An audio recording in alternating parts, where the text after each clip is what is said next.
ሰላም ጤና ይስጥልን ክቡራንና ክቡራት የኦርቶፒያ ሚዲያ ተከታታዮች፣ በየዕለቱ ትኩስና ወቅታዊ ዓለም አቀፍ የፖለቲካና ቢዝነስ ፈጠራና ቴክኖሎጂ፣ ሃይማኖታዊ ኩነቶችን፣ መዝናኛ እንዲሁም ታሪካዊ ክንዋኔዎችንና ዜናዎችን እናቀርባለን። በየጊዜው አዳዲስ መረጃዎችን ለመከታተል ቀድመው እንዲደርሶ ሳብስክራይብ እንዲያደርጉ በመጠቆም መረጃዎቹ ለወዳጅ ዘመዶ እንዲደርስ ሼር ያድርጉ። ቪዲዮውንም ላይክ እንዲሁም መጋቢ አስተያየቶን እንዲያስቀምጡልን በማለት የተከበራችሁ የሚዲያችን ተከታታዮች፣ ዛሬ በዓለም አቀፍ ጂኦፖለቲካና በሀገራችን ኢትዮጵያ ዙሪያ የተሰሙ በርካታ አንገብጋቢ መረጃዎችን ይዘን ቀርበናል። የመካከለኛውን ምስራቅ ውጥረት፣ የታይዋንን ቀይ መስመርና የኢትዮጵያ ወቅታዊ ጉዳዮችን ያካተተውን ዜና መርሃ ግብራችን በዋና ዋና ዜናዎች እንጀምራለን። በዩናይትድ ስቴትስና በኢራን መካከል ያለው ውጥረት በከፍተኛ ደረጃ ገርችቷል።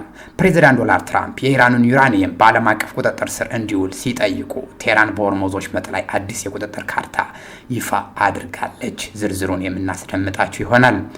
ቻይና በትራምፕና በታይዋኑ መሪ ላይ ቺንግቴ መካከል ሊደረግ የታቀደውን ቀጥተኛ ውይይት አጥብቃ በመቃወም ቀይ መስመራችን እንዳታልፉ ስትል ከባድ ማስጠንቀቂያ መስጠቷን ተሰምቷል።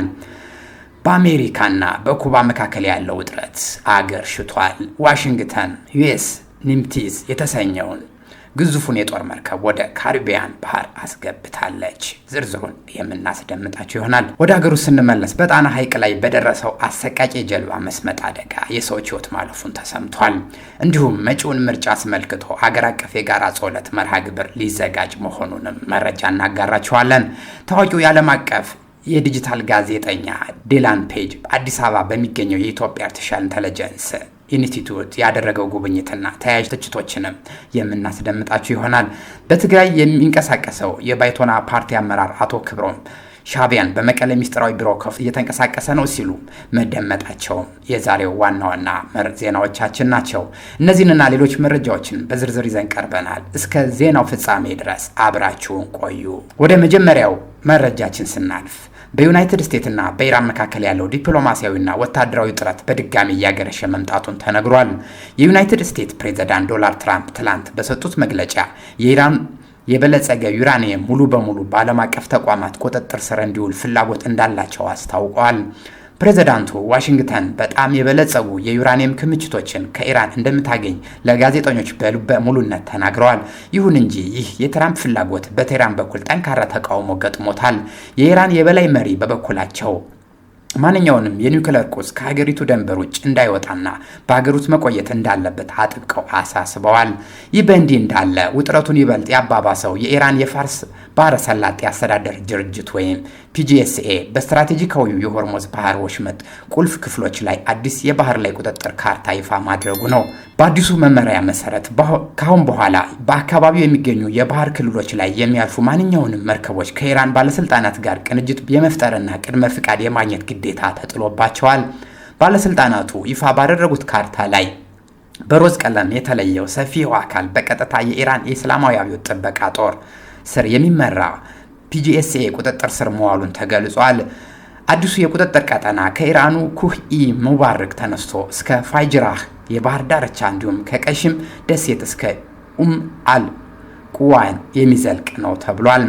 ፕሬዚዳንት ዶናልድ ትራምፕ በበኩላቸው ይህን የኢራን እቅድ ውድቅ አድርገዋል። በስትራቴጂካዊ የሆርሙዝ ወሽመጥ የባህር መስመር ላይ ማንኛውም አይነት የመሻገሪያ ክፍያ ወይም ትራንዚት ፊ ለመጫን የሚደረገው ጥረት የዩናይትድ ስቴትስ ሙሉ በሙሉ እንደምትቃወም አስታውቀዋል። በአሜሪካ የውጭ ጉዳይ ሚኒስቴር የኢራን ጉዳዮች ጊዜያዊ ዳይሬክተር የነበሩት ጆይ ሁድ ለአልጀዚራ እንደተናገሩት የኢራን ከፍተኛ መጠን ያለው የበለጸገ ዩራኒየም ከአሜሪካ ጋር ለሚደረግ ለማንኛውም የሰላም ስምምነት የሁሉም ነገር ቁልፍ ነው ብለዋል። በአሁኑ ወቅት የኢራን 441 ኪሎ ግራም የሚመዝነው የዩራኒየም እስከ 60 በመቶ የበለጸገ በመሆኑ ለሲቪል አገልግሎት የሚውለው ምንም አይነት እድል እንደሌለና ወታደራዊ የጦር መሳሪያ ማምረቻ ብቻ ሊያገለግል እንደሚያስችል አስረድተዋል። በመሆኑም በመጨረሻ ሩሲያና ቻይናም ቢሆን ይህንን ዩራኒየም ከኢራን ወጥቶ ደህንነቱ በጠበቀ ስፍራ እንዲቀመጥ መስማማታቸው አይቀሬ ነው ብለዋል። ጆ ሁድ አክለውም የቻይና ፕሬዝዳንት ዢ ቹንፒንግ እና የሩሲያው ቭላድሚር ፑቲን በዚህ ሳምንት ባደረጉት የሁለትዮሽ ውይይት የኢራንን ዩራኒየም ለመረከብና ማከማቻ ጉዳይ ሚስጥራዊ ውይይት አድርገው ሊሆን እንደሚችልም ግምታቸውን አስቀምጠዋል። የኢራን ጉዳይ በዋሽንግተንና በቤጂንግ መካከል አዲስ የዲፕሎማሲ ፍጥጫ ፈጥሯል። ፕሬዝዳንት ፕሬዚዳንት ዶናልድ ትራምፕ ቻይና ለኢራን የጦር መሳሪያ ላለማቅረብ ተስማምታለች ቢሉም የቻይና የውጭ ጉዳይ ሚኒስተር ግን ይህንን ለማስተባበል ሞክሯል።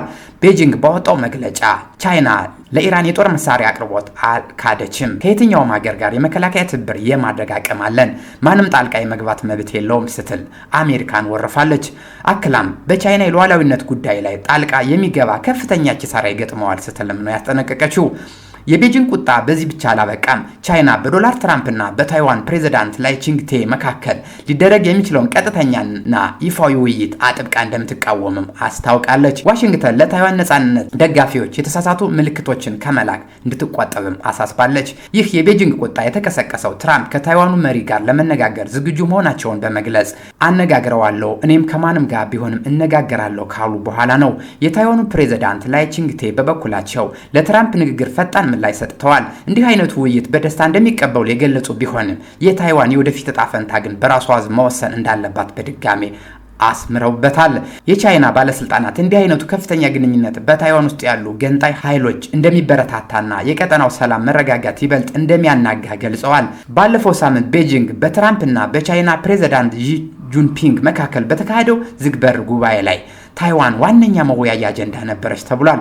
ፕሬዚዳንት ዢ ጂንፒንግ ታይዋን ለቤጂንግ ሊታለፍ የማይችል ቀይ መስመር መሆኗንና ጉዳዩ በተሳተ መንገድ መያዝ ወደ ከረረ ወታደራዊና ዲፕሎማሲያዊ ግጭት ሊያመራ እንደሚችልም መግለጻቸው ይታወሳል። ወደ ሌላ ዓለም አቀፍ ሰበር መረጃ ስንሻገር የዩናይትድ ስቴትስ በቀድሞ የኩባ መሪ ራኡል ካስትሮ ላይ የወንጀል ክስ መመስረቷን ተከትሎ በሁለት ሀገራት መካከል ያለው ውጥረት በከፍተኛ ደረጃ አገርሽቷል። ይህንን ተከትሎ ዩኤስኤስ ኒትሜዝ የተሰኘው የአሜሪካ ግዙፍ አውሮፕላን ተሸካሚ የጦር መርከብ ወደ ካሪቢያን ባህር መግባቱ ታውቋል።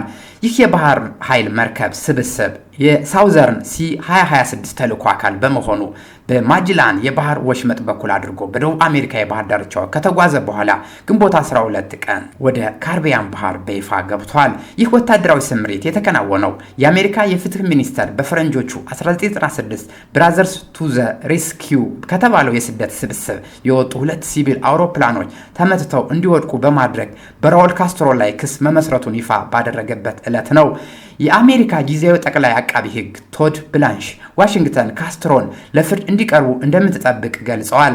የዩናይትድ ስቴትስ የውጭ ጉዳይ ሚኒስተር ማርኮ ሩቢዮ በበኩላቸው ኩባ ለአሜሪካ የብሔራዊ ደህንነት ስጋት መሆኗን ገልጸው የኩባ የውጭ ጉዳይ ሚኒስተር ብሩን ድሮሪጌዝ ግን ሩቢዮን ውሸታም እና ወታደራዊ ጥቃት ለመቀስቀስ እየሞከሩ ነው ሲሉ ከሰዋል።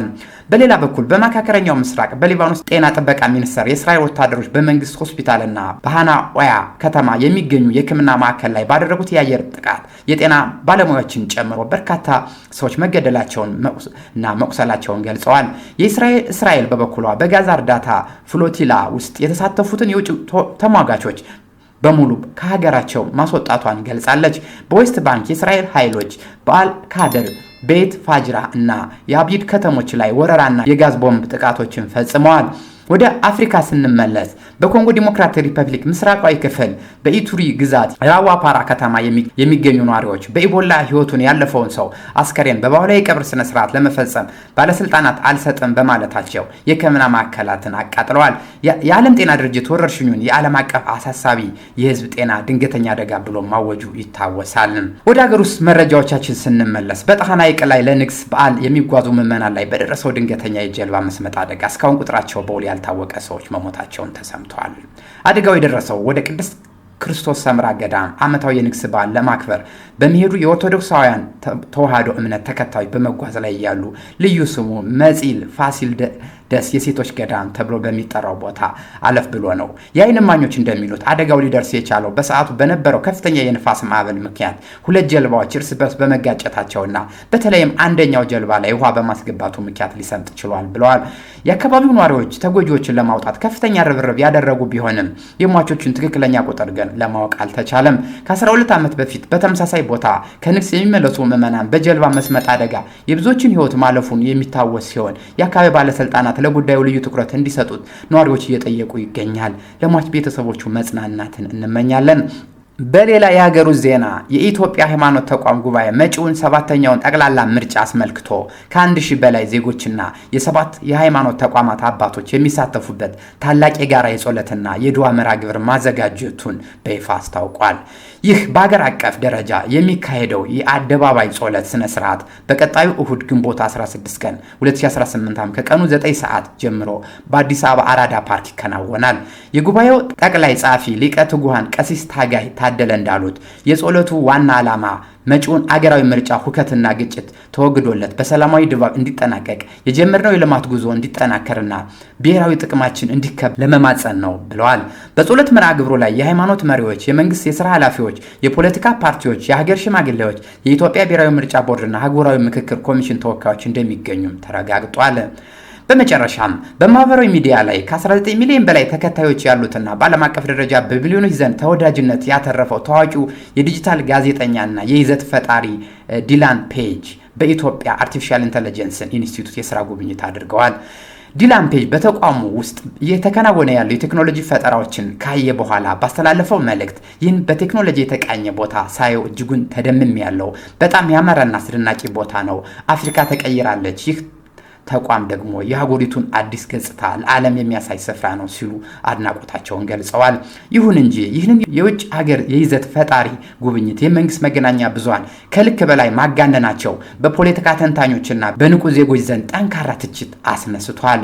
ተቺዎች እንደሚሉት ህዝቡ በከፍተኛ የኑሮ ውድነትና የደህንነት ስጋት ውስጥ ባለበት እንዲሁም በቅርቡ ንጹሃን ዜጎች በታገቱበት ወቅት በሚዲያዎች ዋና አጀንዳ የውጭ ቲክቶከሮች ብሎግ መሆን የህዝብ ትኩረት ከአንገብጋቢ ችግሮች የማስቀየር ስልት ነው ብለውታል።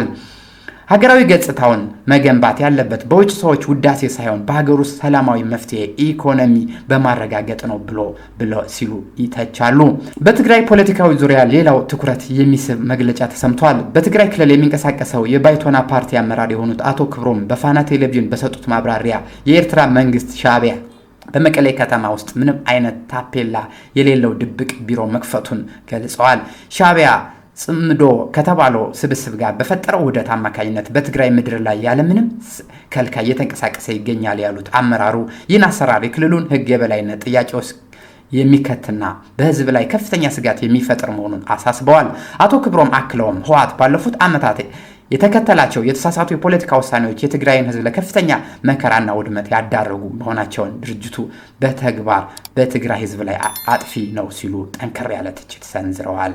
የተከበራችሁና የተወደዳችሁ የቻናላችን ተከታታዮች ለዛሬ ያዘጋጀናቸው ወቅታዊና ሰበር መረጃዎች እነዚህን ይመስሉ ነበር። በዓለም አቀፍ ደረጃ እየገነኑ ስላሉ ውጥረቶችና በሀገራችን ወቅታዊ ጉዳዮች ላይ ያላችሁን አስተያየት በኮሜንት መስጫው ላይ እንድታካፍሉን እንጋብዛለን። ቪዲዮ ላይክ በማድረግና ቻናላችን ሰብስክራይብ በማድረግ ሁልጊዜም ፈጣን መረጃ እንዲደርስ ያድርጉ። በሌላ ዜና እስክንገናኝ ድረስ በሰላም ቆዩ። ኦርቶጵያ የሁሉም ሚዲያ